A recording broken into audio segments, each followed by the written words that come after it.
passe d'un HLM en Normandie à côtoyer tout le gratin d'Hollywood. Christophe Recancourt. 1967, Normandie. Christophe Recancourt grandit entre un père alcoolique et une mère absente. Placé dans plusieurs foyers d'accueil, il sera très tôt séparé de sa sœur Angelina. Il développe très tôt une certitude. Il ne sera jamais pauvre. À 17 ans, il s'engage dans l'armée. Le mensonge est déjà son refuge. Il se fait passer pour un lieutenant alors qu'il n'est que caporal. Parfois, il revenait à la caserne au volant de Ferrari et de Porsche qu'il n'a jamais payé. Premier séjour en prison, 1 an et demi. À sa sortie, il fera une rencontre qui allait tout changer pour lui.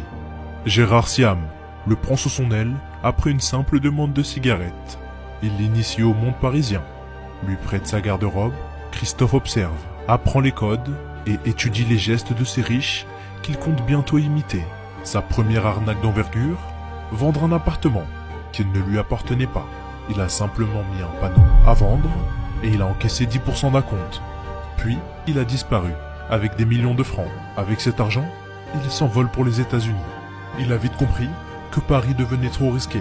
Premier arrêt, New York, au Plaza Athénée Hotel, où il rencontre Monsieur Wang, un homme d'affaires chinois. Christophe lui propose d'investir dans un immeuble en construction. Le lendemain, Recancourt loue une Rolls-Royce et emmène Monsieur Wang visiter un chantier vide qui ne lui appartient absolument pas.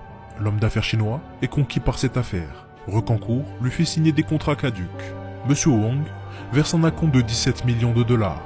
Recancourt empoche le tout et s'envole. Un coup magistral qui lui ouvre les portes d'Hollywood. Si tu veux voir la suite, abonne-toi et mets en commentaire partie 2.